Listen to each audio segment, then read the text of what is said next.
Hey guys, it's Prime Score, and I'm gonna talk to you about my experience with the Path of Fire demo that Arena held last weekend, and what I feel about each aspect of that demo.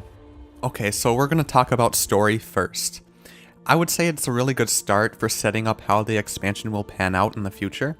It's not really groundbreaking or intense. It gets you right into the expansion and introduces you new mechanics like the heart event that randomly pops up in the middle of it. Speaking about the heart event, I think it's a little too long for my liking. I feel like they could make it where you can progress faster through it. I felt like I was resurrecting these fallen people fairly easily to the point where I just kept resurrecting them so often that I got bored. I feel like if we progressed through that heart faster, it would help with the story pacing in the beginning, and you wouldn't have that somewhat boardish feeling in the middle. And then another mechanic is the moving of the maps. By that I mean you're not stuck in this isolated area. You're able to actually progress through the map in a single story instance, and now we haven't seen that with Heart of Thorns or any other isolated area before in Guild Wars 2. And I really like that because it allows us to travel or to experience the story in a more single player like experience, and it allows for, as we can see in the first instance, for like chases. Like we were just chasing this champion of Balthasar or whatever, and we're able to do that, and it allows for more of a grand experience in my opinion. Hopefully with the expansion, I hope the story is more expansive than the previous expansion, Heart of Thorns, because I felt like it was short. To be frank, it was very short, and although there was stuff there, they just didn't utilize time to convey what they were trying to say with their story. And so with this expansion, I know that the maps are much bigger and it's a bigger expansion filled with content. I just hope that the story itself is more expansive like the first story was, but not so much that it's just a giant mess like the first one was, in my opinion. So I really hope the story is expansive, cohesive too, so that it's not like we're just chasing this person down and then we kill him like in Heart of Thorns, where we are able to experience the struggles that these people are actually going through, which we kind of did in the first instance. So that's a very promising look at it. So I do have hope for the story, and I just wish, and I believe from looking at our new expanded map that we got in game that we will be able to go quite a lot longer than what we did in Heart of Thorns. Now I get to talk about the map. This is my favorite part. So I really love it, and I really love the water and how clear and vibrant it is. I love how blue it is. It's not some like dark, ugly looking blue. It's a vibrant, I don't know the word, like cyanish looking blue, and it really brings how alive this place feels, at least for this oasis feeling that we're trying to receive from this section of the map. I love how it greatly contrasts the like bright yellow of the sand, and like it's a really, really good color combination. The structures, like there's massive pyramids in there, and there's not just one, there's plenty everywhere, and there's like there's falling debris in a story instance, and that's awesome. It reminds me of like the Clock Tower PvP map from way back when this game was actually launched. So I love that they're bringing that into the living world, and I love how detailed it is. The walls, the textures on the walls, they're so finely crafted. I'm not a fan of the Black Citadel. I feel like the metal textures are really weak, the weakest part of the game. But this place, it really blew me out of the water. I was already astonished initially when Guild Wars 2 launched, but this is fantastic. One of the best MMOs I've ever seen. And for the map size, it's mostly, it's large. It's one of the largest maps they've ever made. But when you're on foot, it's very large. But when you're on a mount, it's a relatively normal sized map, and I kind of like it, but we only had half of it from what I saw. And so it was pretty big, but you're able to move through it pretty quickly like a normal map when you're on a mount. So take that into consideration. And it's a start. It feels like more like a starting zone to the expansion, where it's mostly peaceful.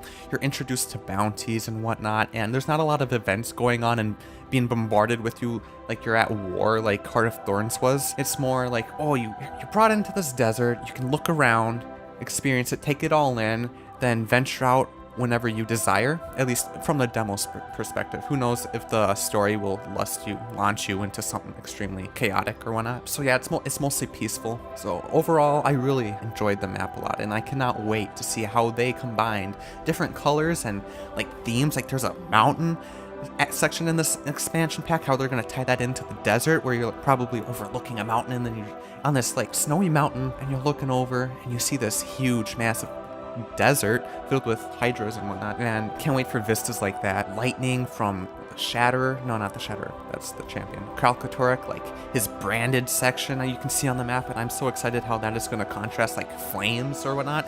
If you just take a look at the new world map and just imagine the water. There's like a section of just water that is like Riverlands or something, and I'm assuming that's where you get the second mount or third mount, whatever, the flying looking mount, because I read on some NPC that that's where they were excited to tame one, but it was like intimidating or something because it's so far south. So I can't wait to go there. I'm really excited for the mount because I like to make these cinematics just showcasing the talent that these developers, these environment crafters have. Because I really do genuinely think this game is beautiful, and this is the most excited thing I am about this, alongside the story and the mounts. So yeah, I'm really happy with how the map turned out. The mounts in Guild Wars 2, I felt that they were really well done. To be honest, they felt really fluid and hefty. Like, you were actually controlling an animal and you weren't just controlling yourself still, but you happen to have an animal under your butt. And so they designed it so that they felt alive, right? They felt they were a part of this world, and then you have a reason that you are riding that mount. Unlike in World of Warcraft or anything else, you earn a mount. I'm not knocking it at all, but you earn a mount from doing something awesome or pre-ordering the game, and you're just riding it, and no one like notices you. With like story-wise, nobody notices you riding a mount. Of course, other players will. Anyways, they've made it so that the mounts are a part of this world, and that you have a reason why you're riding them, and that when you do ride them, they actually feel like they're alive and a part of this world. So everything just magically comes together so that the game feels alive, what they're going for this entire time.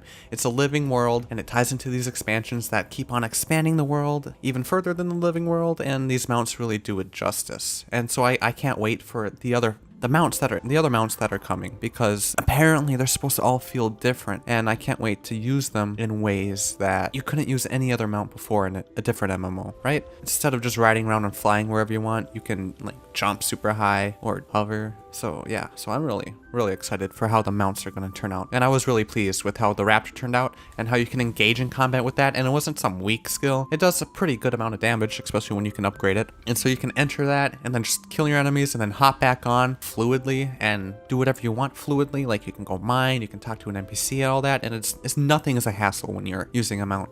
So overall, I feel like the expansion pack did a great job at showcasing what we can expect to see throughout the expansion and giving us a little teaser. But I also feel like there wasn't that much to do. I know it's a demo and they only want to show a small portion, so you can have a lot more stuff to do when the actual expansion comes out. But I feel like the random events that randomly popped up were very small in number wise, but they also did a great job with allowing the player to initiate an event, bounties for example. They're able to select what monster they want to attack and kill, and then they can just find their way to it on the map and kill it, and then you'll get a nice reward. I love that aspect where you're able to choose when and what you want to do. But I also feel like there should have been a little more world events happening around, especially for how big it is, because it's not really exciting just to see monsters just sit in a stationary spot looping in circles or whatever they do. I love the world. I love how awesome it looks. I really do. It's fantastic, and I can't wait to see the rest of it. And I love how they can incorporate new mechanics and events into the mounts and how we can use those, because the mounts are part of this living and breathing world, and every player has to get it to traverse the maps, right? And I can't wait how they can compare that with dynamic events. Ugh, I'm excited, and I feel like this expansion pack really sold the idea that we're going to the Crystal Desert. Anyways, thank you for watching, guys, and I hope to see you all in my next video.